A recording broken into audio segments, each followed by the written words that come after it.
The massive space station called Nexus Prime floated in the darkness between stars. Its metal wall stretched for miles in every direction.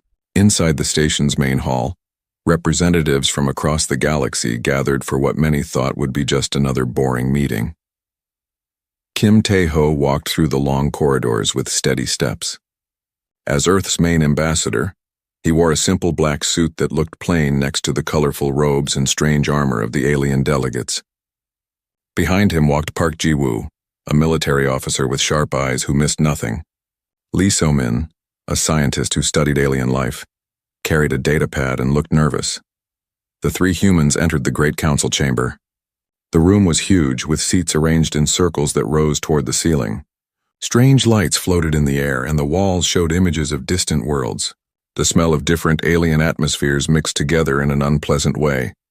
At the center sat the Council of Three Races.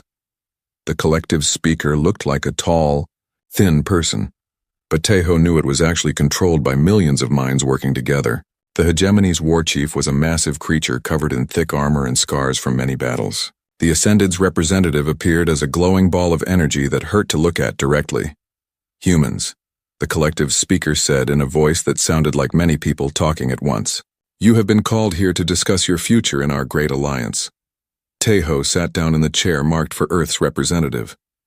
The chair was too big for him, which he was sure was done on purpose. We're listening, he said in a calm voice. The hegemony's war chief leaned forward. His voice was deep and rough like grinding stones. Your people have grown too bold. You spread to too many worlds. You build too many ships. This cannot continue. The natural order must be maintained. The Ascended's voice echoed in everyone's mind without using sound. Young races must know their place. Lee So-min shifted in her seat. Tae-ho could see she wanted to speak, but he raised his hand slightly to stop her. Park Ji-woo's face showed no emotion, but his hand rested near his weapon. The collective speaker stood up. We offer you a choice, humans. Accept tributary status. Give us control of your military forces. Limit your expansion to the worlds we approve. Do this, and you may remain part of our great alliance. And if we refuse? Tae-ho asked. The war chief's laugh sounded like rocks falling down a mountain. Then you face economic isolation, no trade with member worlds, no access to jump gate networks, no protection from pirates or invaders. You will learn to appreciate the order we provide, the Ascended added. Tae-ho looked around the chamber. He saw representatives from dozens of worlds all watching to see what Earth would do. Some looked hopeful, as if they wanted humans to refuse. Others seemed afraid of what might happen if the peace was broken. May I have a moment to consider this offer? Tae-ho asked. The collective speaker nodded. 5 minutes. Tae-ho turned to his companions. They leaned their heads together and spoke in whispers. The fleet is ready, Park Ji-woo said quietly. All research data has been copied and secured, Lee So-min added. Good, Tae-ho replied. Then we proceed as planned. When the 5 minutes ended, Tae-ho stood up. The chamber fell silent. Even the floating lights seemed to dim as everyone waited for his answer. The people of Earth have considered your generous offer, Tae-ho began. His voice carried clearly through the large room. We have decided that we must respectfully decline. Gasps and strange alien sounds of surprise filled the chamber. The hegemony war chief hit his armrest with a fist that could crush stone. You refuse? The collective speaker asked, sounding confused. We do more than refuse, Tae-ho continued. As of this moment, Earth formally withdraws from the interstellar dominion. We no longer recognize the authority of this council over human affairs. The war chief stood up, his massive form casting a shadow over the human delegation. You cannot leave. No world has ever left the dominion. Today one does, Tae-ho said without fear. The Ascended's energy form pulsed with angry light. You make a grave mistake, young race. The galaxy is dangerous for those without protection. Tae-ho smiled for the first time since entering the chamber. You have confused our politeness for weakness. You mistake our cooperation for dependence. You assume our youth means we are helpless. He walked toward the chamber's exit, with Park Ji-woo and Lee So-min following. At the doorway, he turned back one last time. For 3 years, we have tried to work within your system. We have followed your rules, paid your fees, and accepted your limits on our growth. We hoped that patience and goodwill would earn us respect and equal treatment. The chamber was completely silent now. Not even the translation devices made their usual humming sounds. Instead, you offer us slavery dressed up as partnership. You demand that we give up our freedom in exchange for your protection that we have never needed. Tejo's voice grew stronger. So we choose a different path. We choose to stand on our own. We choose to build our own future, free from masters who see us as children to be controlled. The collective speaker stepped forward. You will regret this decision. You will come crawling back within months begging to be readmitted. Perhaps, Tejo said, but we would rather face the unknown as free beings than live in comfort as your pets. He paused at the threshold. You wanted to know your place in the galaxy. Now you will learn what the galaxy looks like without us. With those words, the human delegation left the chamber. Behind them, the alien representatives began arguing loudly in dozens of different languages and communication methods. On his way to the docking bay, Tejo activated his communication device. This is Ambassador Kim, execute Order 7. Across the galaxy, human colonies began shutting down their trade networks. Human ships started leaving Dominion space. Research stations went dark. The great experiment in galactic cooperation was ending, but something new was about to begin. As their shuttle left Nexus Prime, Lee So-min looked back at the massive station. Do you think we're doing the right thing? Tejo watched the station shrink in their view screen. We're doing the necessary thing. Sometimes that's the same as the right thing. Park Ji-woo checked his weapon one more time. The real test comes next. Yes, Tejo agreed. Now we find out what humanity can achieve when no one is holding us back. Captain Choi Hyun-sik stood on the bridge of the Earth ship New Dawn and watched as hundreds of human vessels gathered in formation. Each ship carried families, equipment, and dreams away from worlds they had called home for years. The evacuation fleet stretched across space like a river of lights flowing toward the edge of known territory. Status report. Hyun-sik called to his crew. All civilian transports are loaded and ready, replied his first officer. Military escorts are in position. We're waiting for the final colony ships from the outer worlds. Hyun-sik nodded. 3 months had passed since Ambassador Kim's announcement on Nexus Prime. The aliens still believed this was all a bluff, that humans would return begging for mercy once they realized how hard life was outside the Dominion. They were wrong. Captain, the communications officer called out. Dr. Yoon Mi-rae is requesting permission to come aboard. Send her up. Dr. Yoon Mi-rae entered the bridge carrying a large case. She was Earth's top scientist and had spent years working with alien technology. Her face looked tired but determined. Doctor, Hyun-sik said, are the research stations ready? Better than ready, Mi-rae replied, setting down her case. Every piece of human research has been copied and removed. Every patent filed with the Dominion database has been withdrawn. Every technological license has been canceled. She opened her case and pulled out a small device that hummed with energy. More importantly, we've taken this. Hyun-sik leaned closer. What is it? The master key to the ancient jump gate network. The aliens never figured out how it worked. They just used what the previous civilization left behind. But we studied it, understood it, and made our own copy.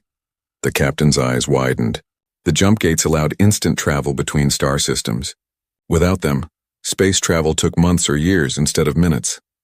The aliens don't know we have this, Mi-rae continued. They think their network is secure. But we can build our own gates now, ones they can't control or shut down.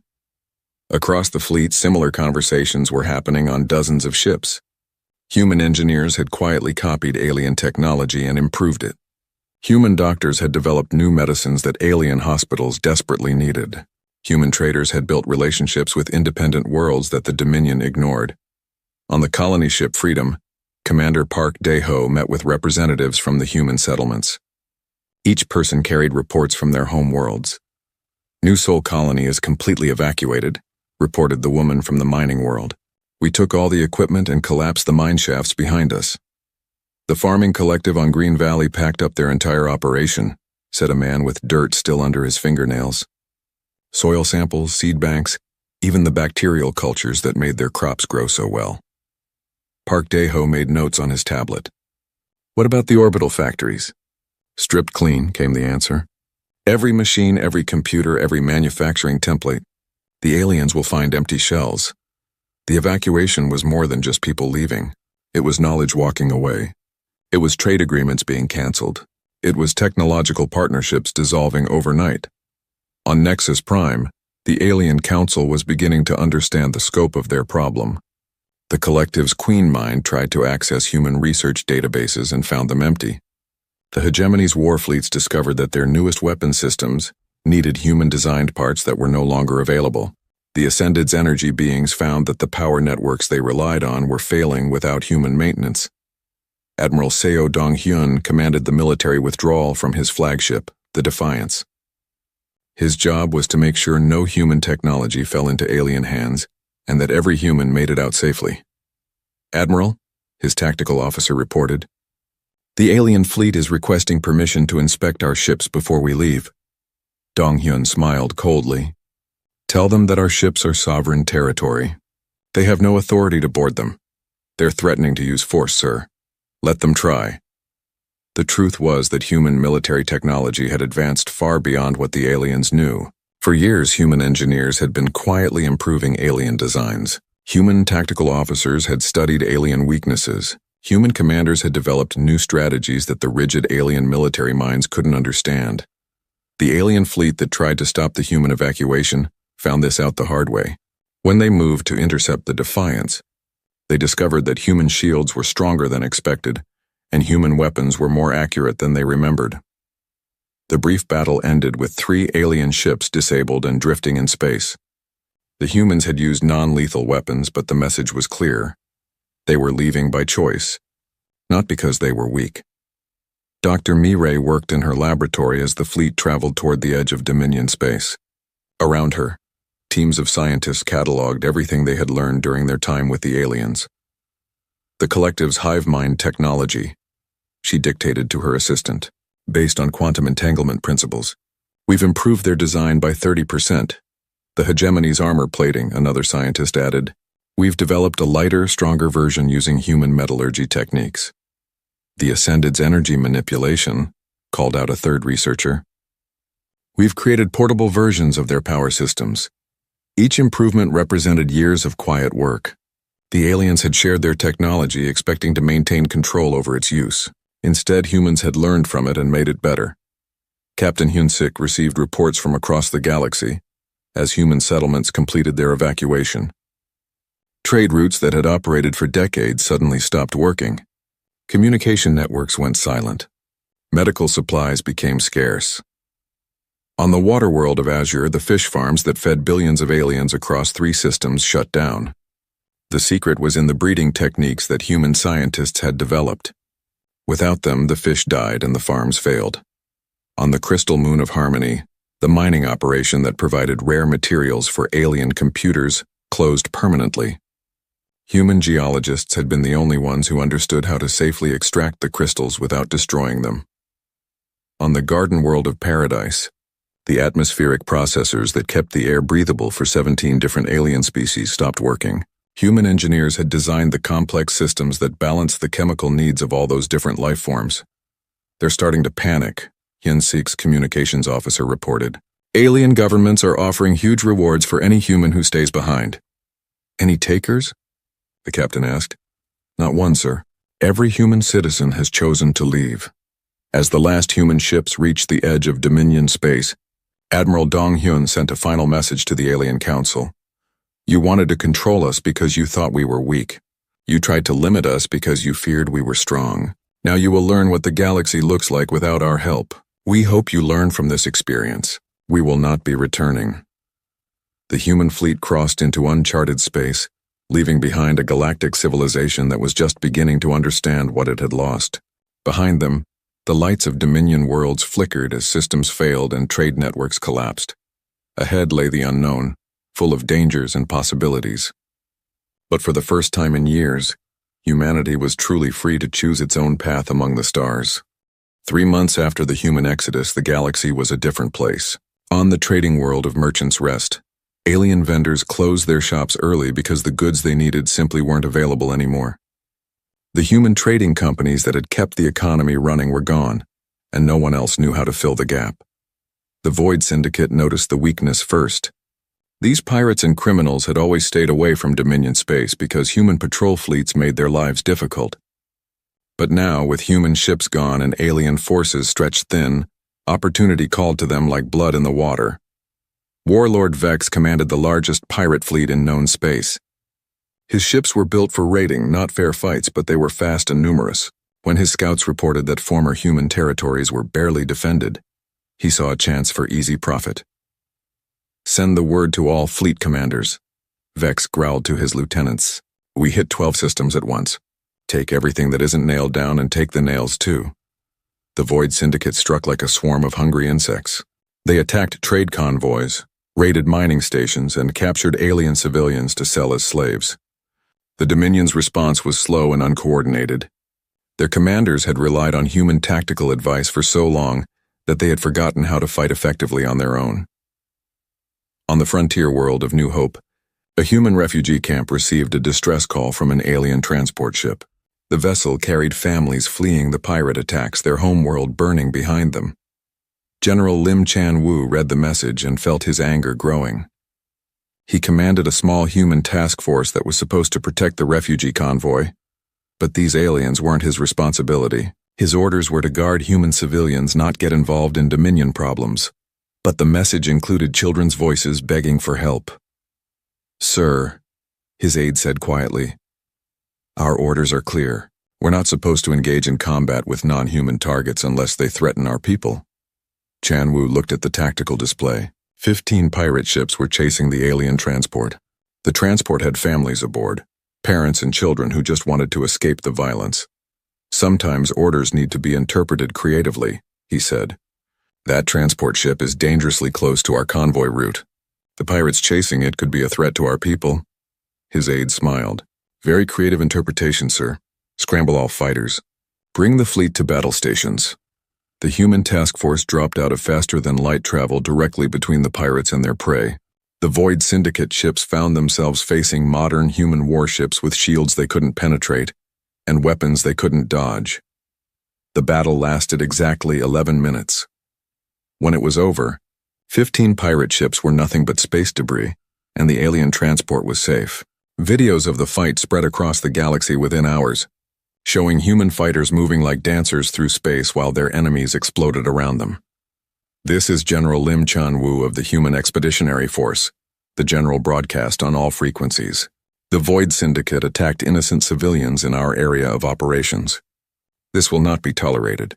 Any pirate vessel that enters human-protected space will be destroyed without warning." The message reached every corner of the galaxy. Humans weren't just running away. They were showing that they could still fight when they chose to. On Nexus Prime, the Alien Council met in emergency session. The great chamber that had once intimidated human ambassadors now felt empty and cold. Trade reports covered the tables, all showing the same story: economic collapse spreading like a disease. "The outer colonies are requesting military protection," the collective's speaker reported. Their defense contracts were all handled by human companies. The hegemony's war chief slammed his fist on the table. "We are warriors. We can protect them ourselves." "With what ships?" The Ascended's representative asked coldly. "Half our fleet cannot operate without human-built components.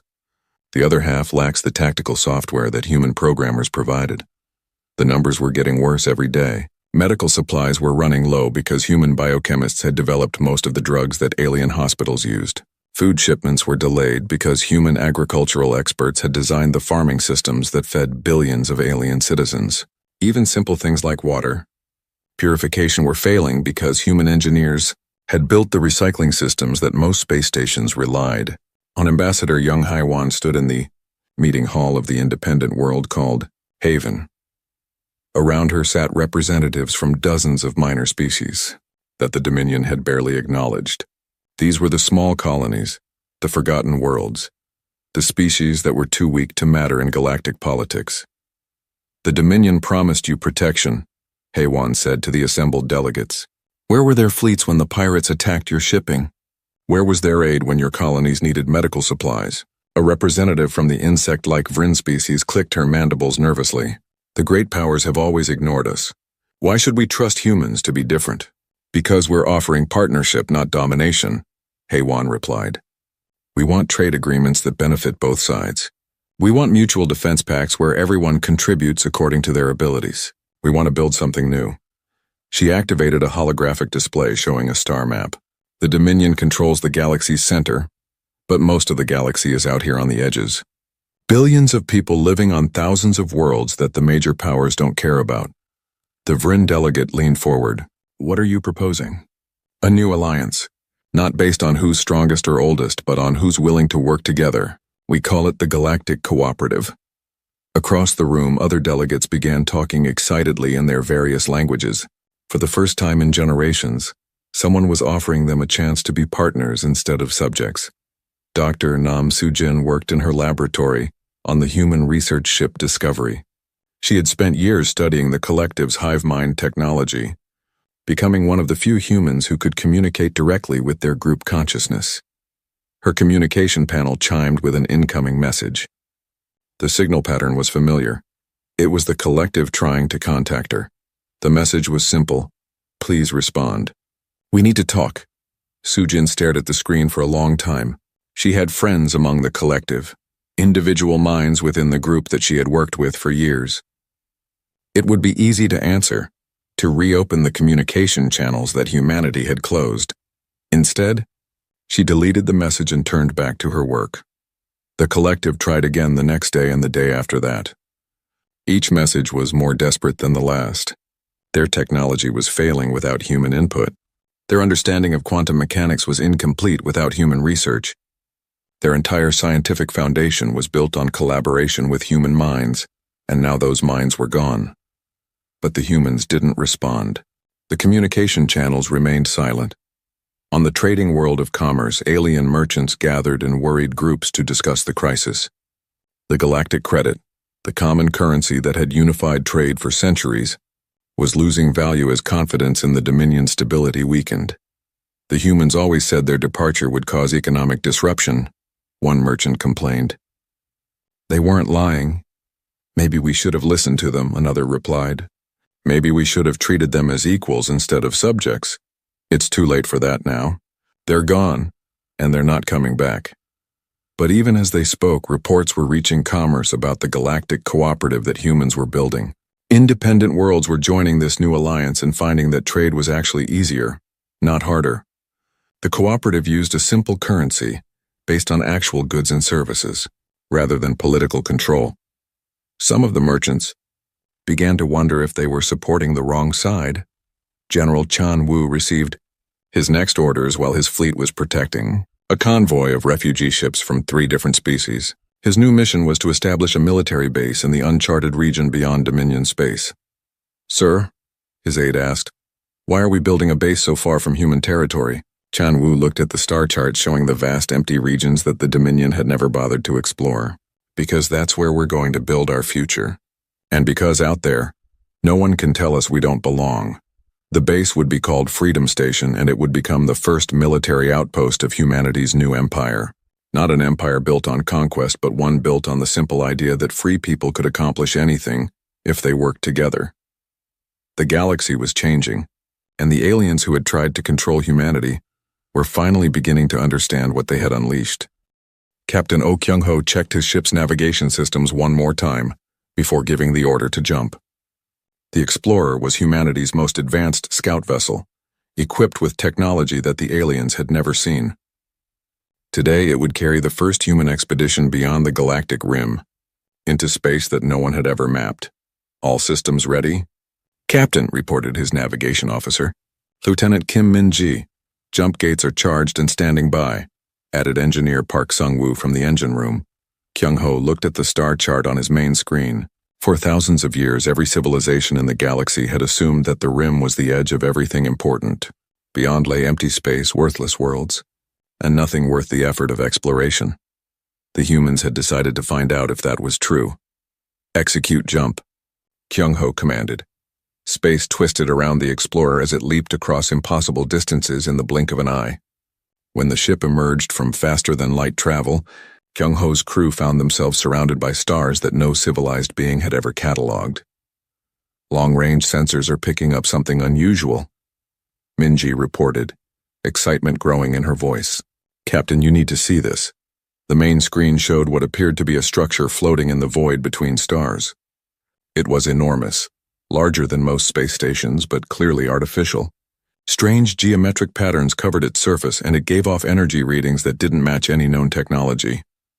"Take us closer," Kyung-ho ordered, "but keep the shields up and weapons ready." As the explorer approached the structure, more details became visible. The thing was ancient, its metal surface worn by cosmic radiation and meteor impacts.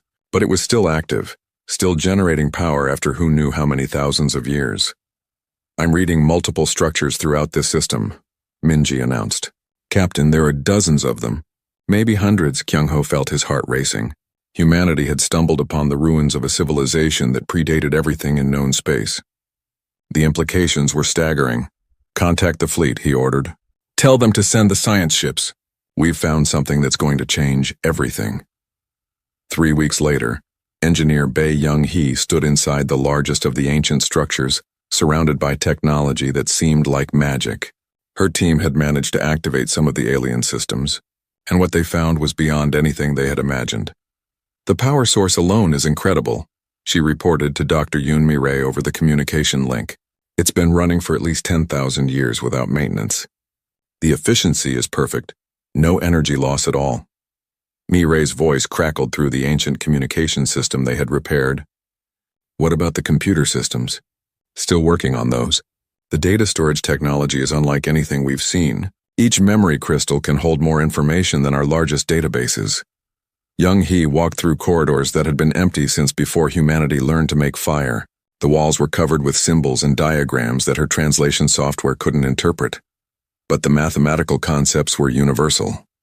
Young-hee called out her assistant, Dr. Lee Junho. "You need to see this." She followed him to a chamber filled with floating holographic displays. The images showed star maps, but not of any region that current civilizations knew about. These maps covered the entire galaxy and beyond, marking the locations of jump gates, resource deposits, and inhabited worlds. "This isn't just a space station," Young-hee realized. "It's a command center. The precursors controlled the entire galaxy from here." Meanwhile, archaeologist Shin Woo-jin worked with a team of specialists to piece together the history of the mysterious builders. They had found art, writing, and historical records that painted a picture of a civilization far more advanced than anything currently existing. "They called themselves the Architects," Woo-jin explained to the research team. "They built the original jump gate network that the Dominion still uses. They terraformed worlds, created artificial stars, and maintained peace across the galaxy for millions of years." "What happened to them?" asked his colleague, Dr. Park Hyojin. Woo-jin pointed to a series of murals on the chamber wall. "They left. The images show them departing the galaxy in massive ships heading for distant star clusters. But before they left, they built all of this as a gift for whoever came after them."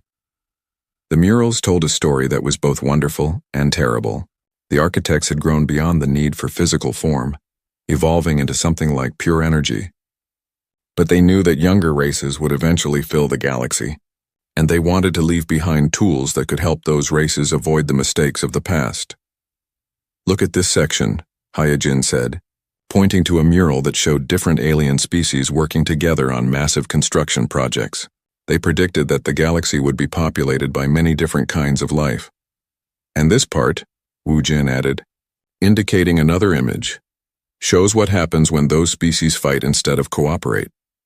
The mural depicted worlds burning, star systems dying, and entire civilizations destroying themselves in endless wars. It was a warning written in stone and light, left by beings who had seen the cycle repeat countless times. Back in Dominion space, the alien council was struggling with problems they didn't know how to solve. The hegemony's war fleets were suffering equipment failures that their engineers couldn't fix. The collective's hive mind network was developing glitches that made communication difficult. The Ascended's energy beings were finding that their power sources were less efficient than before. All of these problems had the same cause. They had been depending on human innovation and expertise, far more than they realized.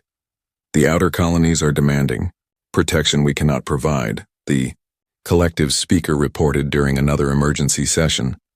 3 more systems have declared independence this week. "Our military strength is a joke," the hegemony's war chief admitted bitterly.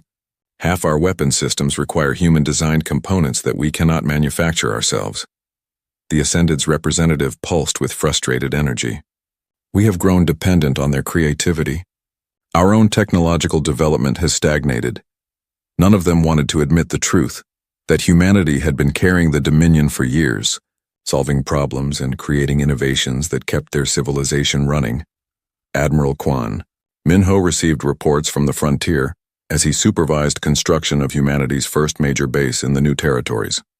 Freedom Station was growing larger every day, built using both human engineering and precursor technology. The mining operations are exceeding all projections, his chief engineer reported. The asteroid belt in this system contains rare elements that don't exist anywhere in Dominion space. What about the shipyards? Online and producing our first vessels with integrated precursor systems.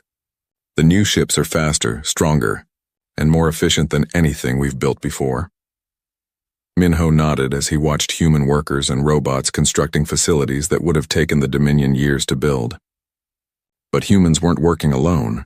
They had been joined by engineers and scientists from the growing Galactic Cooperative. The Vrin insect people contributed their expertise in crystal technology. The marsh dwellers shared their knowledge of underwater construction techniques. The nomad fleets provided information about navigation in uncharted space. Each species brought something valuable to the partnership, and unlike the Dominion's rigid hierarchy, the cooperative encouraged innovation and shared knowledge freely. Dr. Mireille established her main laboratory in the heart of the largest precursor facility. Surrounded by technology that was millions of years old but still more advanced than anything the current galaxy could produce, she began the work of understanding how it all functioned. The precursors built their technology to be intuitive, she explained to her research team. They wanted other species to be able to use it and improve upon it. How do we know that? Asked one of her assistants. Mireille pointed to a control panel that had automatically adjusted itself when humans first touched it. Because it adapts to whoever uses it. Watch this. She placed her hand on the panel and symbols appeared that were clearly designed for human understanding. When her Vrin colleague touched the same panel, the symbols changed to match Vrin mathematics and logic patterns. It's not just a tool, Mireille realized. It's a teacher. The precursors built this to help younger races learn and grow. As word of humanity's discoveries spread through the cooperative, more species asked to join the alliance. They came not as subjects seeking protection, but as partners eager to contribute to something greater than themselves. Captain Kyung-ho received new orders to push deeper into unexplored space. His mission was to map the precursor network and locate other abandoned facilities that might contain useful technology. How far out are we authorized to go? His navigation officer asked. Kyung-ho looked at the star charts that showed vast regions marked only as unknown. For the first time in human history, there were no artificial boundaries limiting their expansion, no alien authorities telling them where they could and couldn't go. As far as our ships can take us, he answered. The galaxy is bigger than anyone imagined, and now we're free to explore all of it. The explorer jumped toward distant stars, carrying humanity's hopes and dreams into the infinite darkness. Behind them, Freedom Station grew larger and stronger. 1 year after humanity's departure from the Dominion, the galaxy received visitors from beyond the stars. They came not as explorers or traders, but as conquerors. The Devourer fleet emerged from the dark spaces between galaxies, bringing with them technology designed for one purpose: consuming entire civilizations. The first attack hit the Dominion's outer colonies without warning. Massive ships that looked like mechanical insects swarmed over 3 star systems, stripping them of all life and resources in a matter of hours. The alien vessels moved with perfect coordination, as if controlled by a single vast intelligence. On Nexus Prime, emergency alarms filled the Great Council chamber as reports flooded in from across Dominion space. The collective speaker's voice trembled as it read the casualty reports. 70 billion dead in the first wave. The Kepler system is gone completely, not just the planets, but the star itself has been drained of energy. The hegemony's war chief stood at attention, but his scarred face showed fear for the first time in decades. Our fleets are moving to intercept, but the enemy ships are unlike anything we've ever faced. Our weapons barely scratch their hulls. The Ascended's representative pulsed with urgent energy. These beings possess technology that surpasses even our own. They are not from this galaxy. For 3 days, the Dominion's combined fleets fought desperately against the invaders. Ancient battle strategies that had worked for thousands of years proved useless against an enemy that thought in ways no one understood. Ships that had seemed mighty were destroyed like toys. Worlds that had stood for millennia were consumed like snacks. The Devourer fleet moved steadily toward the galactic core, leaving empty space behind them. Nothing survived their passage. Not planets, not asteroids, not even the cosmic dust between stars. In the cooperative territories beyond the rim, humanity watched the invasion with growing alarm. The precursor facilities had detected the enemy fleet long before they reached Dominion space, giving Admiral Quan Minho time to prepare his defenses. The invaders have been traveling between galaxies for millions of years, Dr. Yoon Mi-rae reported from her research station. They consume everything they encounter and use the energy to power their journey to the next galaxy. Can we stop them? Minho asked. Maybe. The precursor archives contain records of the last time this happened. The architects fought these same invaders 65 million years ago. Colonel Im Jae-hyuk studied the tactical data with growing understanding. The Devourer fleet was powerful, but they fought like machines. Predictable, logical, efficient. They had never faced the kind of creative chaos that human military minds could produce. They've been traveling in straight lines, he observed, always taking the most direct route to their targets. They don't expect resistance that thinks outside the box. On the fourth day of the invasion, a battered Dominion cruiser limped into cooperative space carrying an unexpected passenger. Ambassador Ryu Sung-min met the ship at Freedom Station and was surprised to find the collective's former speaker waiting in the airlock. The alien looked nothing like the confident representative who had once demanded humanity's submission. Its synthetic body was damaged and its connection to the hive mind was weak and unstable. Please, it said in a broken voice. My people are dying. The collective is being consumed. We need help. Sung-min led the alien to a meeting room where other cooperative leaders were waiting. The irony was not lost on anyone present. The beings who had tried to make humanity into subjects were now begging for aid. What exactly are you asking for? Sung-min inquired calmly. Military assistance, technological support, anything you can provide. The alien's voice was desperate. We know we have no right to ask. We know we treated you badly, but billions of innocent beings are going to die if someone doesn't stop the invaders. Sung-min looked around the table at his colleagues. Dr. Mi-rae nodded slightly. General Chan-woo's expression was unreadable. Captain Kyung-ho leaned back in his chair considering. The Dominion offers what in return? Sung-min asked. The alien representative was quiet for a long moment. We have nothing left to offer. Our fleets are broken. Our economy has collapsed. Our technology is inferior to yours now. Then why should we help you? Because it's the right thing to do. The words hung in the air like a challenge. For years, the Dominion had told humanity that might made right, that the strong ruled the weak. Now they were asking for help based on moral principles they had never shown before. Sung-min made his decision. We'll help. Not because of any debt or treaty, but because innocent people shouldn't die for their leaders' mistakes. The combined human and alien fleet that assembled at Freedom Station was unlike anything the galaxy had ever seen. Human ships built with precursor technology flew alongside Dominion vessels that had been hastily repaired. Cooperative member species contributed their unique abilities to the effort. Colonel Jae-hyuk commanded the joint forces from the Bridge of the Defiance, Admiral Dong-hyun's old flagship. The ship had been upgraded with weapons that combined human creativity, precursor knowledge, and alien engineering. Enemy fleet detected, his tactical officer reported.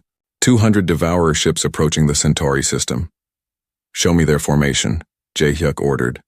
The main screen displayed the enemy fleet moving in perfect geometric patterns. Each ship was exactly where mathematics said it should be for maximum efficiency. It was beautiful, terrifying, and completely predictable. They're fighting like a computer program, Jae-hyuk observed. Time to show them what chaos looks like. The battle that followed would be studied by military historians for generations. Human fighters darted through the enemy formation like angry wasps, attacking from angles that the Devourer fleet hadn't calculated. Cooperative ships used tactics that no logical mind would consider, turning retreats into ambushes and defeats into victories.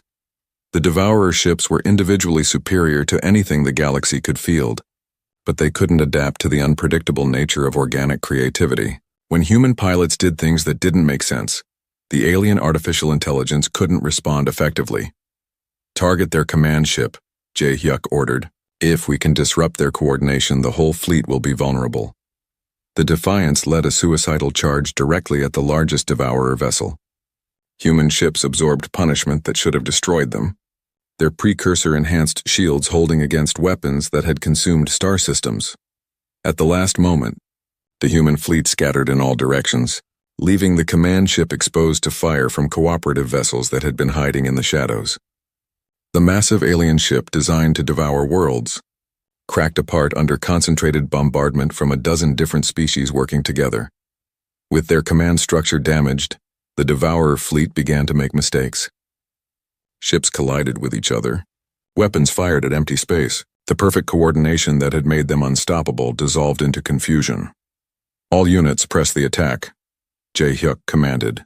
"Don't give them time to reorganize." The battle raged for 6 hours.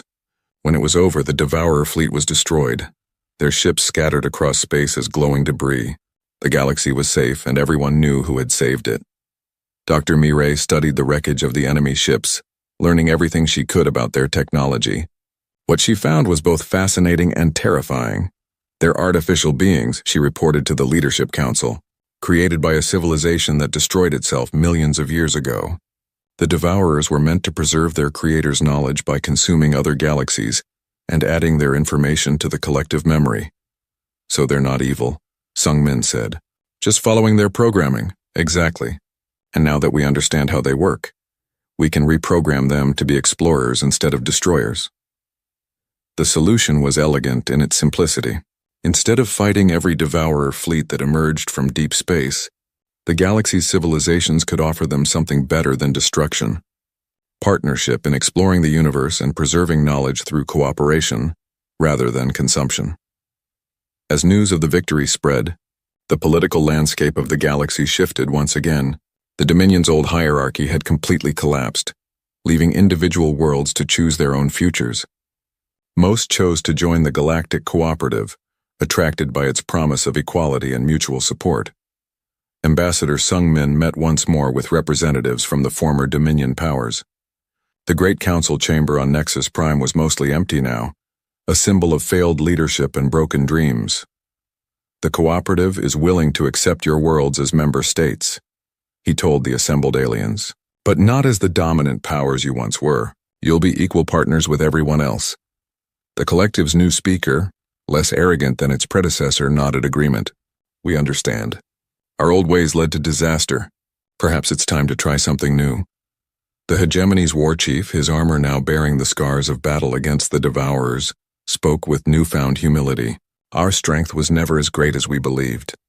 We owe you a debt that can never be repaid." The Ascended's representative pulsed with subdued energy. "We have learned that wisdom comes not from age, but from the willingness to admit error." Sung-min looked around the chamber that had once intimidated human. The massive space station called Nexus Prime floated in the darkness between stars.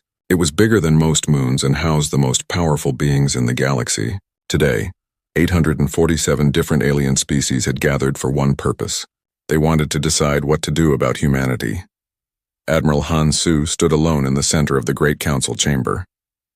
Around him, thousands of alien delegates sat in curved rows that reached up toward the ceiling. Some had scales, others had fur. Some breathed gas, while others needed special suits filled with liquid. But they all had one thing in common. They all feared humans. Han Su was a tall man with gray hair and calm eyes. He wore the simple blue uniform of Earth's defense forces. No weapons, no guards, no fancy decorations. Just one human standing before the most powerful council in the galaxy. He had been waiting here for 3 hours while the aliens argued among themselves. The chamber fell silent as Supreme Commander Kelth of the Wraithen Empire rose from his seat. Kelth was 12 feet tall with red scales and yellow eyes that glowed in the dim light. Behind him sat the other leaders of the council. There was Princess Zara of the Crystal People, General Voss of the Machine Race, and dozens of others who ruled star systems across the galaxy. "Human," Kelth's voice boomed through the chamber. His words were translated into thousands of languages by the station's computers. "We have made our decision." Han Su said nothing. He just stood there with his hands behind his back, waiting. Kelth held up a crystal tablet that glowed with alien writing. For 3,000 years, your species has been contained within your home system. The Treaty of Eternal Containment was signed after your people brought war and death to half the galaxy. We showed mercy then. We allowed you to live in peace on your little world. The alien crowd made sounds of agreement. Some hissed, others clicked, and a few made noises that sounded like breaking glass. Hansu's expression never changed. But peace has made you weak, Kelth continued. Your people spend their time making art and music. You explore your oceans and study your animals. You have forgotten how to fight. You have become harmless. Princess Zara stood up next. Her body was made of living crystal that sparkled in the chamber's light. When she spoke, her voice sounded like wind chimes. The galaxy has grown tired of watching over you. We have bigger problems now. Pirates attack our trade routes. New threats come from beyond our borders. We cannot waste resources keeping you locked in your system anymore. General Voss was next. He was a robot made of black metal with red lights for eyes. The Council has voted. We offer you two choices, human. You can surrender all your weapons and technology. You can allow us to place governors on your world. You can become a protected species under our direct control. The chamber was completely silent now. Even the air recycling system seemed to have stopped making noise. Hansu waited. Or, Kelth said, his voice dropping to a whisper that somehow carried to every corner of the huge room. We can finish what we started 3,000 years ago. We can turn your system into empty space. No more Earth, no more humans, no more problems. The aliens waited for Hansu to beg. They expected him to fall to his knees and ask for mercy. They thought he would cry or scream or try to bargain. Instead, something happened that none of them expected. Hansu smiled. It was not a happy smile. It was not the smile of someone who had heard good news. It was cold and sharp like a blade made of ice. It was the smile of someone who knew a secret that no one else did. The smile made Kelth take a step backward. Princess Zara's crystal body stopped sparkling. General Voss's red eyes flickered as if his systems had glitched. Across the chamber, aliens who had lived for hundreds of years felt something they had not felt in a long time. Fear. That is quite an offer, Hansu said. His voice was calm and pleasant, like he was discussing the weather. You want us to give up everything and become your pets, or you want to kill us all. Those are your only choices, Kelth said, but his voice was not as strong as before. Hansu nodded slowly. I see. And how long do we have to decide? 72 standard hours, Princess Zara said. 3 of your Earth days. 3 days, Hansu repeated. He looked around the chamber, meeting the eyes of creatures that ruled entire star systems. That should be enough time. Enough time for what? General Voss asked. Hansu's smile grew a little wider. To consider your generous offer, of course. The way he said generous made it sound like he was talking about poison. Several aliens in the front rows shifted uncomfortably in their seats.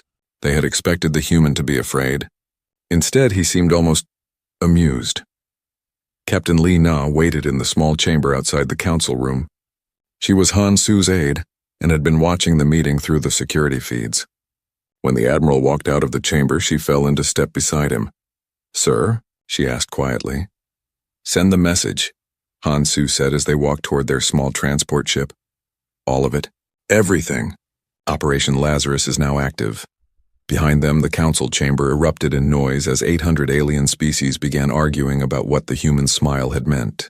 Some said it was just bravado. Others worried that humans had some hidden weapon. A few suggested that maybe they should have left the humans alone, but it was too late for second thoughts now. In 3 days, they would have their answer. The galaxy would learn whether humanity had really become weak and harmless during their long imprisonment, or whether 3,000 years of forced peace had given them time to prepare for something that would make their previous wars look like children's games. As their ship left Nexus Prime and headed toward the Sol system, Hansu sat in his captain's chair and continued to smile that cold, knowing smile. In 72 hours, the galaxy would remember why they had been so eager to cage humanity in the first place. The only question was whether it would be too late to matter. The message reached Earth 12 hours after Admiral Hansu left Nexus Prime. It was not sent through normal communication channels. Instead, it traveled through a network that most humans did not know existed. Hidden transmitters built into asteroids, secret relay stations on the dark side of moons, and quantum entanglement devices buried deep beneath Earth's Surface all carried the same simple code. Lazarus is awake.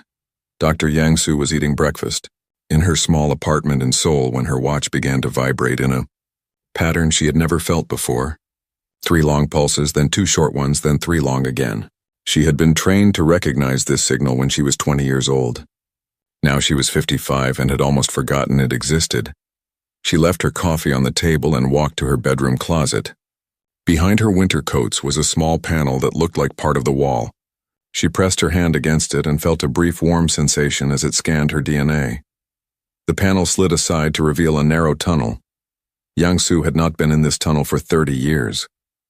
She crawled through it for what felt like an hour, following lights that turned on as she approached them. Finally, she emerged into a room that took her breath away. The Prometheus facility stretched out below her like an underground city. Massive machines that had been silent for decades hummed with new life.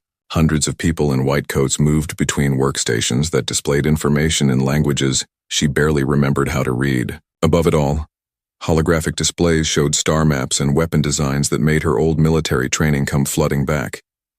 "Dr. Yang," a voice said behind her. She turned to see General Cho-min walking toward her. The general looked exactly the same as she had 30 years ago, which should have been impossible. "General," Yang-Su said, then paused. "How are you still so young?" Cho-min smiled. "One of the benefits of working down here. Time moves differently when you are preparing for a war that might never come, but it looks like it is coming after all." They walked together through the facility. Yang-Su saw things that made her question everything she thought she knew about human technology. Robots that seemed to think for themselves. Computers that existed in multiple dimensions at once. Weapons that could turn matter into pure energy. "How long has this been here?" she asked. "Since the day we signed the peace treaty," Cho-min replied. "The moment we agreed to stay in our system, we began planning for the day they would break that treaty." They stopped at a massive viewing window that looked out into an even larger chamber. Inside, Yang-Su could see the construction of something that hurt her eyes to look at directly. It was a ship, but it seemed to exist in more than 3 dimensions. Parts of it flickered in and out of reality. "What is that?" she whispered. "The first of our new fleet," Cho-min said. "We call them ghost ships. They can travel between dimensions, become invisible to any sensor, and strike without warning. We have been building them for 3,000 years. Yang-Su felt dizzy. 3,000 years? But humans only live for 100 years at most. Not all of us, Cho-min said quietly. Some of us volunteered to be changed. To live longer, to remember the old ways, to make sure humanity would be ready when this day came. They continued walking through the facility. Yang-Su saw laboratories where scientists worked on projects that seemed like magic. In one room, researchers were teaching computers how to think like humans. In another, engineers were building machines that could repair themselves and grow stronger over time. The aliens think we have become soft, Cho-min explained as they walked. They think 3,000 years of peace have made us weak. They see our art galleries and music halls and think we have forgotten how to fight. They stopped at another window. This one showed a training facility where soldiers practiced combat techniques that Yang-Su had never seen before. They moved like dancers, but every movement was designed to kill. Some of them wore armor that seemed to be alive. Others fought without any protection at all, their skin somehow stopping bullets and energy beams. We never forgot, Cho-min continued. We just learned to hide it better. Every painting our artists made included hidden blueprints for weapons. Every song our musicians wrote contained encrypted military codes. Every story our writers told was actually a training manual for warfare. Yang-Su stared at the soldiers below. How many people know about this? Enough, Cho-min said. Not everyone needed to know the full truth, but enough people knew pieces of it.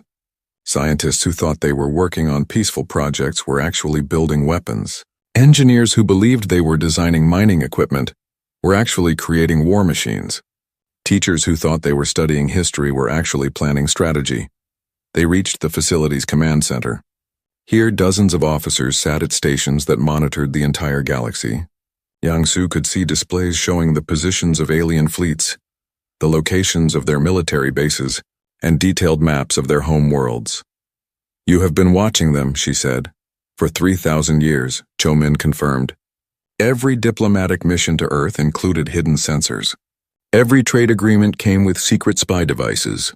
Every cultural exchange was actually an intelligence-gathering operation. We know more about our enemies than they know about themselves. Colonel Yun-jae approached them. He was a thin man with scars on his hands and a look in his eyes that reminded Yang-Su of a hunting wolf. "General," he said with a crisp salute. "The Ghost Battalion is ready for deployment." "Good," Cho-min replied. "How many targets?" "All of them," Yun-jae said with a smile that was almost as cold as Admiral Han-Su's. "We have teams ready to strike every major alien military installation in the galaxy. They will never know what hit them." Yang-Su looked back and forth between them. "You are going to attack first?" "We already have," Cho-min said calmly. The attacks began the moment Admiral Han-Su smiled at the Galactic Council. While they were deciding how to destroy us, we were destroying them. Engineer Bae-ki joined their group. She was a young woman with oil stains on her clothes and excitement in her eyes. "General, the factories are now running at full capacity. We are producing ships and weapons faster than we ever thought possible." "What factories?" Yang-Su asked, but she was starting to understand. "Every asteroid in our system has been hollow for 2,000 years. Baek-hi explained happily. "Every moon has factories built into its core. Even Earth itself is mostly manufacturing facilities now. We have been preparing for this war longer than most alien civilizations have existed." Yang-Su sat down heavily in a nearby chair. "This is impossible. How did we keep this secret for so long?" General Cho-min sat down beside her. "Because we learned the most important lesson from our first war with the aliens. We learned patience. We learned to think in centuries instead of years. We learned to smile and pretend to be harmless while we prepared for the day they would try to destroy us again." She gestured toward the displays showing alien fleets moving toward human space. "They think they are bringing destruction to a weak and peaceful species. Instead, they are walking into a trap that has been 3,000 years in the making." Yang-Su looked around at the massive facility, at the impossible technology, at the people who had dedicated their entire lives to preparing for this moment. "What happens now?" Cho-min stood up and walked to the command center. "Now we show the galaxy what humanity learned during our long sleep. We show them that peace does not mean weakness. We show them that the most dangerous predator is the one that waits patiently for the perfect moment to strike." She pressed a button on the main console. Across the facility, alarms began to sound. Not warning alarms, but victory alarms. The sound of a sleeping giant finally awakening after 3,000 years of patient dreams. "Signal all stations," Cho-min ordered. "Begin Phase 2 of Operation Lazarus. It is time for humanity to leave our cage."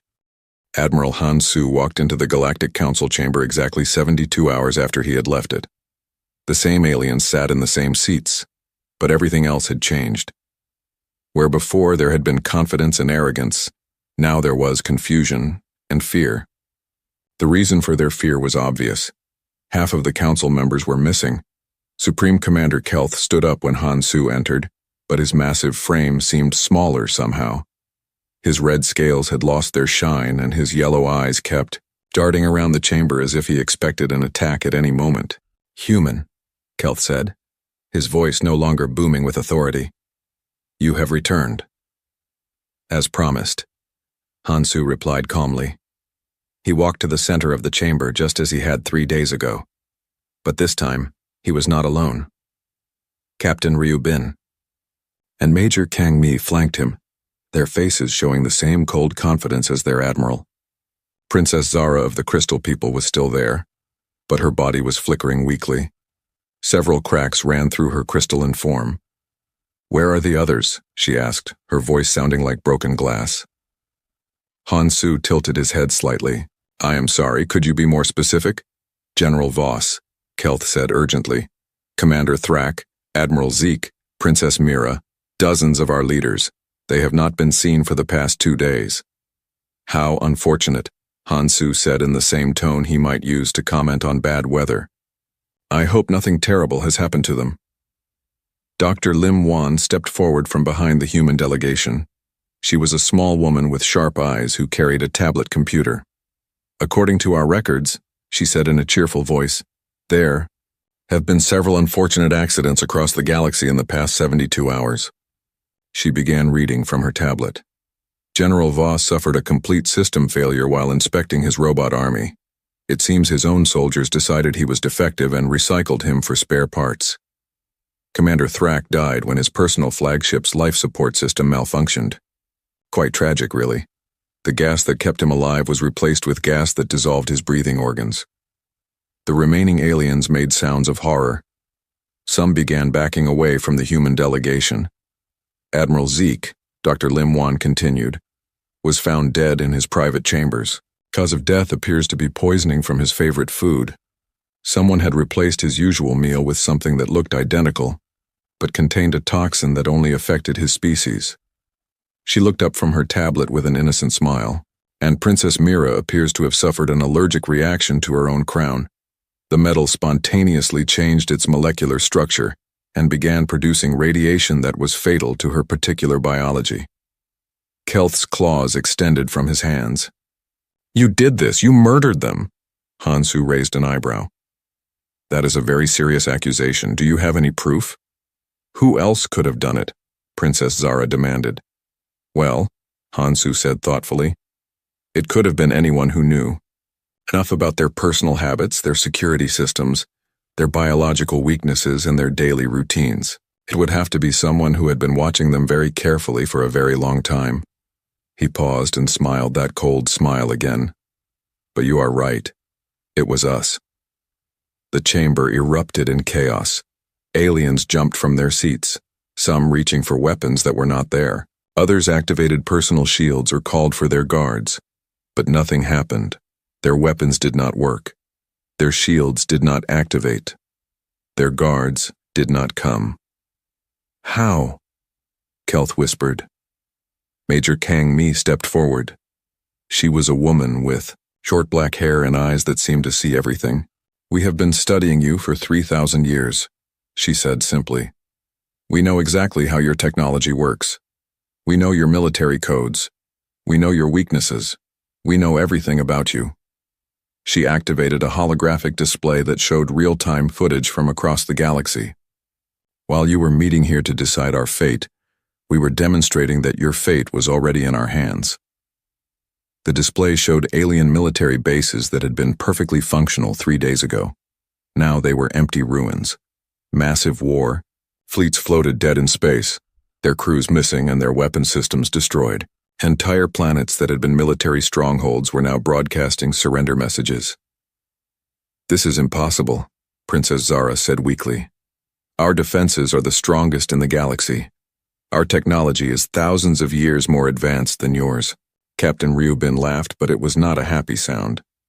"Your technology is older than ours," he said. "You stopped innovating 3,000 years ago because you thought you had already won. We never stopped improving." He activated another display that showed a human ship appearing and disappearing in different locations around an alien fleet. "Our ships exist in multiple dimensions at once. Your sensors cannot detect us because we are not entirely in your reality. Your weapons cannot hit us because we are never exactly where you think we are." Sergeant O'Gill joined the group. He was an older man with scars on his face and a calm manner that somehow made him more frightening than if he had been shouting. "Every time one of your species visited Earth," he said quietly, "we learned something new about you. Every diplomat who came to negotiate was actually teaching us how to destroy your people. Every trade representative who brought gifts was actually giving us samples of your technology to study and improve upon." Dr. Lim Wan pulled up another screen. "We know that the Vrathan Empire uses a centralized computer system to control their entire military. It only took us 47 minutes to take control of that system and turn their own armies against them. We discovered that the Crystal People's homeworld depends on a specific frequency of light to maintain their population. We simply adjusted the frequency of their sun by 0.003%. They now have approximately 6 months before their entire species becomes extinct, unless they surrender. The machine race believes they are superior because they do not have emotions, but they do have programming. Programming that we have been slowly rewriting for the past millennium. Their own logic now compels them to serve humanity." Kelth fell back into his seat. "What do you want?" Hansu walked closer to the Supreme Commander. 3 days ago you offered us 2 choices. Surrender or die. We found both options unacceptable." He gestured to his team. "So we have prepared a counteroffer. You will immediately withdraw all military forces from the Sol system. You will recognize human sovereignty over a 50 light-year radius around Earth. You will pay reparations for 3,000 years of unlawful imprisonment. And if we refuse? Princess Zara asked, though her voice was barely a whisper. Major Kang Mi smiled. Then you will join your missing colleagues. We have detailed plans for eliminating every species represented in this council. We know exactly how to kill each of you in ways that will look like accidents, diseases, or equipment failures. But we prefer not to, Han Su added. Dead enemies cannot learn from their mistakes. Living enemies who have been taught proper respect can become valuable allies. Sergeant O'Gill stepped forward. You wanted to know if 3,000 years of peace had made us weak. The answer is no. 3,000 years of forced imprisonment gave us time to study every one of you. We learned your languages, your cultures, your technologies, and your fears. We learned patience, Captain Ryu Bin added.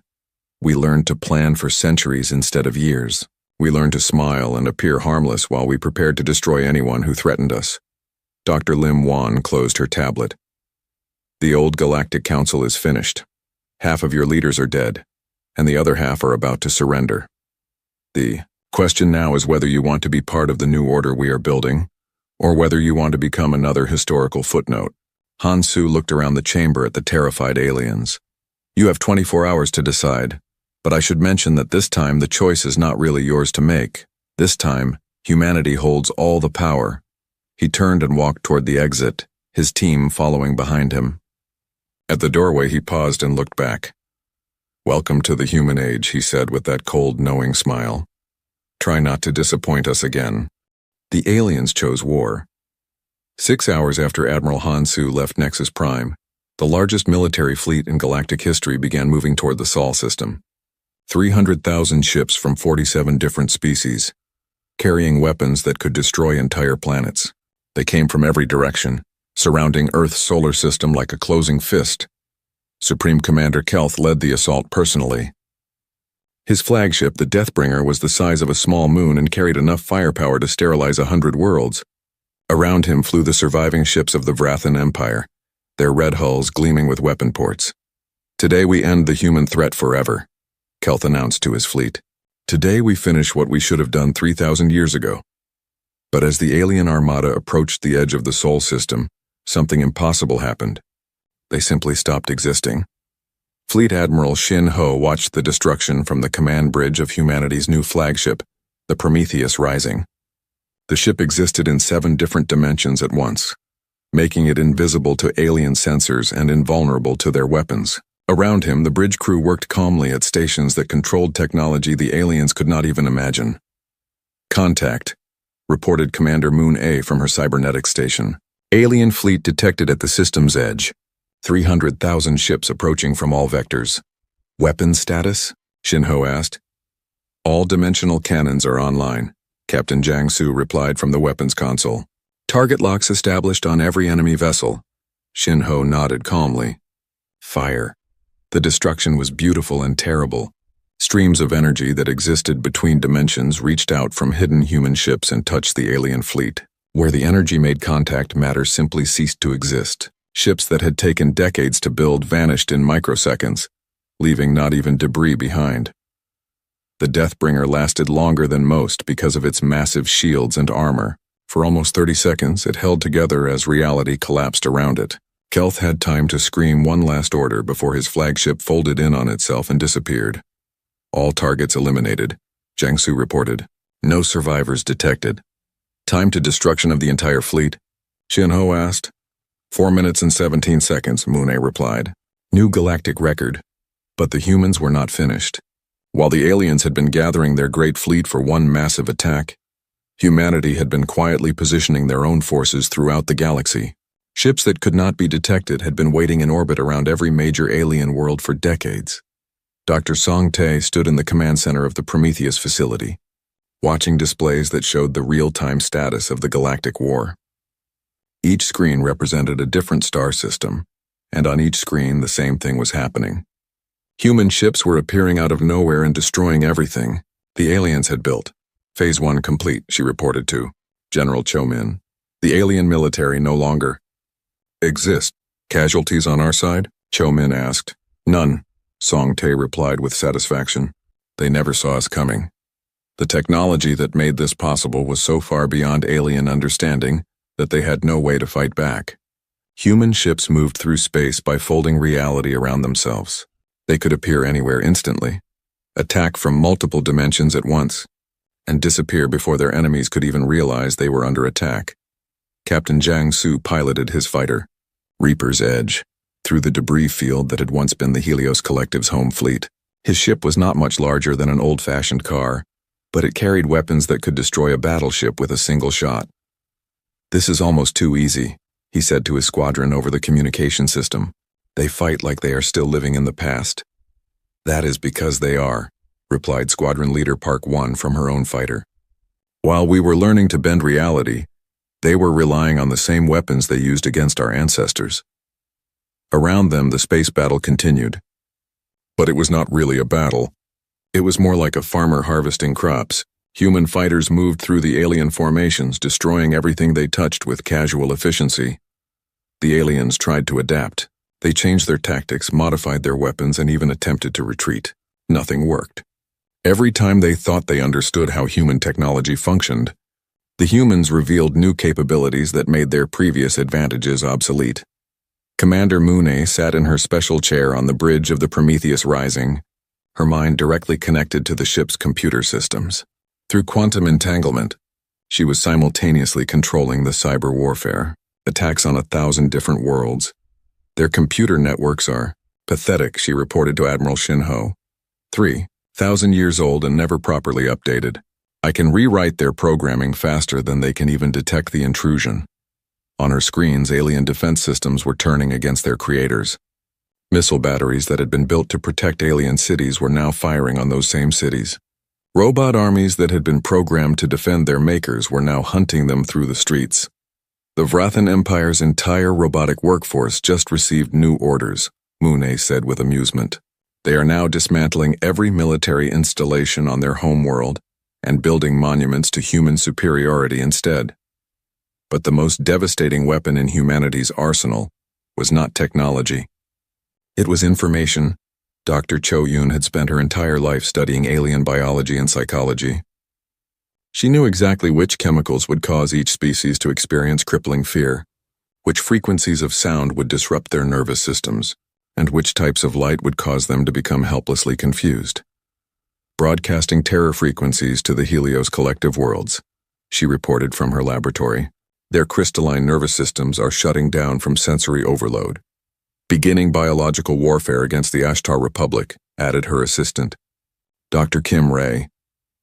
Their immune systems have no defense against the modified viruses we created specifically for their species.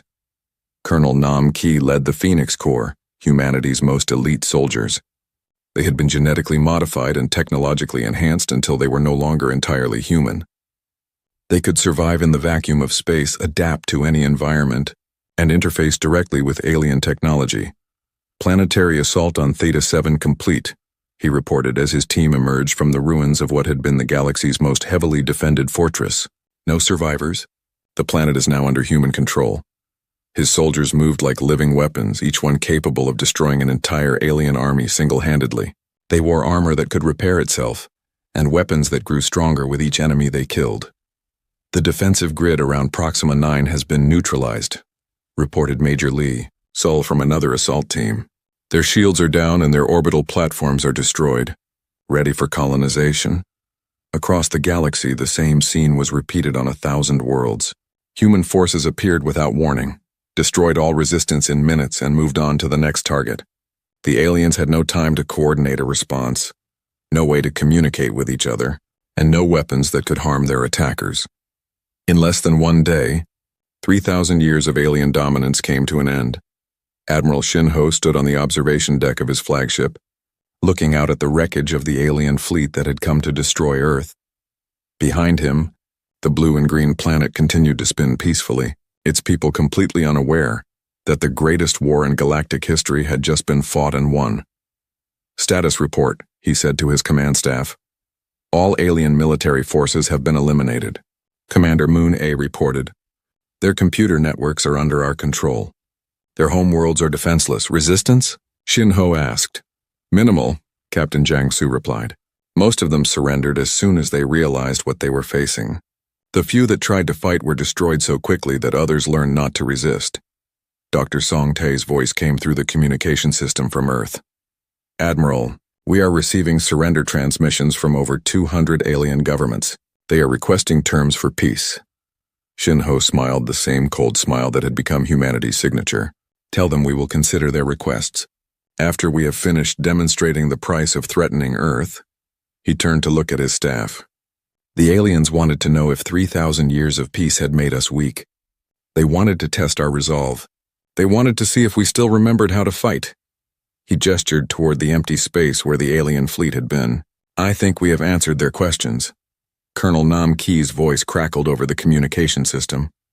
Admiral, Phoenix Corps has secured the last alien stronghold in this sector. What are your orders? Begin Phase 3, Shin Ho replied. It is time to show the galaxy what the new order looks like. The war was over, but humanity was just beginning. Across the galaxy, species that had ruled for millennia found themselves facing a choice they had never imagined: join the new human order or face extinction. Most chose to join. The few that did not quickly discovered why resistance was futile. Diplomat Li. So stood in the great assembly hall of what had once been the Vrathan Empire's capital world. Around her, representatives from dozens of species that had been enslaved by the reptilian overlords for centuries listened as she explained their new reality. The Vrathan Empire is finished, she said in a calm, pleasant voice that somehow carried to every corner of the massive chamber. Your former masters are dead or in hiding. You are now free to govern yourselves as you see fit. A small furry creature that looked like a cross between a bear and a rabbit raised one of its 6 arms. What is the price of this freedom? It asked in a squeaky voice, Li. So smiled. There is no price. Freedom is a gift that humanity gives freely to all species that accept it. But surely you want something in return, said a tall, thin being with blue skin and large black eyes. Tribute, soldiers? Resources? We want only what we have always wanted, Li So replied. The right to live in peace without being threatened by those who think they are superior to us. General Park. Young watched the diplomatic meeting through a secure communication link from his command post on the planet's surface. Around him, his staff monitored the liberation campaigns that were taking place simultaneously on hundreds of worlds. The Helios Collective's slave worlds are declaring independence, reported his aide, Major Kosan. 17 species that have been in chains for 2,000 years are now forming their own governments. Any resistance from the Crystal people? Park Young asked. None that matters, Kosan replied. Most of their military commanders committed suicide when they realized their situation was hopeless. The survivors are begging to join the Human Alliance. Park Young nodded and turned his attention to another screen. This one showed the liberation of the machine worlds, where organic species had been kept as living batteries to power robot cities. The mechanical overlords have been shut down, reported Captain Yu Min from that front. Their slaves are destroying the robot factories and building new homes for themselves. But the most important work was being done by Dr. Cho Yun and her team of biological engineers. They had spent 3 days undoing 3,000 years of genetic manipulation that the aliens had used to keep other species under control. The fear programming has been removed from the Ashtar population, she reported from her mobile laboratory. They should start developing natural courage and independence within a few weeks. What about the intelligence suppressors? Asked her assistant, Dr. Bei Yu. Already neutralized, Cho Yun replied. The species that were kept deliberately stupid by their alien masters will begin recovering their natural intelligence within days. Some of them are already showing signs of advanced problem-solving abilities. The liberation process was not without its challenges. Some species had been slaves for so long that they did not know how to be free. Others had been genetically modified to depend on their alien masters for survival. A few had been so thoroughly brainwashed that they actually preferred slavery to freedom. Colonel Nam Ki and his Phoenix Corps handled the most difficult cases. They were humanity's ambassadors to species that communicated through violence. Diplomats who spoke the language of force. The warrior clans of Epsilon 5 have accepted our terms. He reported from a world where combat was considered the highest form of art. After we defeated their greatest champions in single combat, they recognized humanity as the new alpha species. Casualties? General Park Young asked. None on our side, Nam Ki replied. Their weapons could not penetrate our armor, and their combat techniques were about 2,000 years out of date. It was like fighting children. What about the Sigma Collective? Park Young asked, referring to a hive mind species that had enslaved dozens of worlds. We introduced a new idea into their collective consciousness, Nam Ki said with satisfaction. The concept of individual freedom. Their hive mind is currently tearing itself apart as individual members break away and form their own thoughts. But humanity's greatest weapon in the liberation campaigns was not military force or advanced technology. It was hope. Ambassador Choi Jun stood before the newly formed Council of Free Worlds, a gathering of species that had been enemies for millennia, but were now working together under human guidance. The old galaxy was built on fear, she told them. Fear of the strong by the weak, fear of change by the powerful, fear of each other by everyone. We offer you something different. We offer you a galaxy built on cooperation. A representative of the former slave species raised a tentacle. How do we know you will not become like our previous masters? How do we know you will not enslave us in turn? Choi Jun gestured to the viewing screen that showed Earth in the distance. Because we remember what it feels like to be caged. Because we know that true strength comes not from controlling others, but from helping them become strong themselves. She activated a holographic display that showed the new trade routes, communication networks, and defensive alliances that humanity was building. We do not want to rule you. We want to work with you. We want to build something that has never existed before. A galaxy where every species can reach its full potential.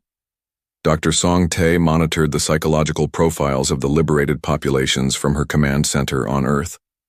What she saw amazed her. Species that had been broken by millennia of oppression were healing with remarkable speed once the sources of their trauma were removed. The recovery rates are exceeding all projections, she reported to the Human Leadership Council. These species are not just returning to their pre-slavery states. They are evolving beyond anything they were before. Explain, said General Cho Min. The aliens kept them suppressed, but they also inadvertently strengthened them, Song Tai explained. Species that survived 3,000 years of oppression have developed incredible resilience. Now that they are free, they are channeling that resilience into rapid advancement. She showed them data that illustrated her point. The Ashtar Republic has advanced their technology by 500 years in just 1 month. The former slave worlds of the Sigma Collective have formed a research alliance that is producing scientific breakthroughs daily, and they are grateful, added Diplomat Lee. So from her position at the new Galactic capital, grateful in a way that ensures their loyalty will last for generations. But not all of the galaxy's former rulers accepted their new situation peacefully. Some alien species attempted to regroup and launch counterattacks against human forces. They quickly learned that 3,000 years had not just given humanity time to prepare weapons, but also time to understand their enemies completely. Captain Jiang Su led a small squadron of fighters against the last Vrathan holdout fleet. His 12 ships faced 300 enemy vessels in what the aliens thought would be an easy victory. They still do not understand, he said to his squadron as they approached the enemy formation. They still think numbers matter more than technology. The battle lasted less than 10 minutes. The human fighters moved through the alien fleet like ghosts, appearing and disappearing at will. Their weapons turned the massive alien ships into expanding clouds of gas. The few enemy vessels that tried to retreat found that human ships could follow them anywhere, even into other dimensions. Last enemy ship destroyed, reported his wingman, Lieutenant Park Soo. No survivors. But the most devastating defeats of the alien remnants came not from military action, but from the defection of their own people. Species after species that had served the old empire chose to join humanity instead. Major Kang Mi stood before a group of former Vrathan officers who had requested asylum on Earth. These were beings that had once been humanity's enemies, now begging for protection from their own people. Why should we trust you? She asked them bluntly. Their leader, a scarred veteran named Commander Vex, lowered his massive head. Because we have seen what you do to your enemies and what you do to your friends. You destroy those who threaten innocent people, but you protect those who choose peace. You killed billions of our people in the old wars, Kang Mi said. Yes, Vex replied, and we were wrong. We thought strength meant domination. You have shown us that true strength means protection. We want to learn from you. Kang Mi studied the group of reptilian warriors. Learning requires humility. Are you prepared to start at the bottom and work your way up through honest service?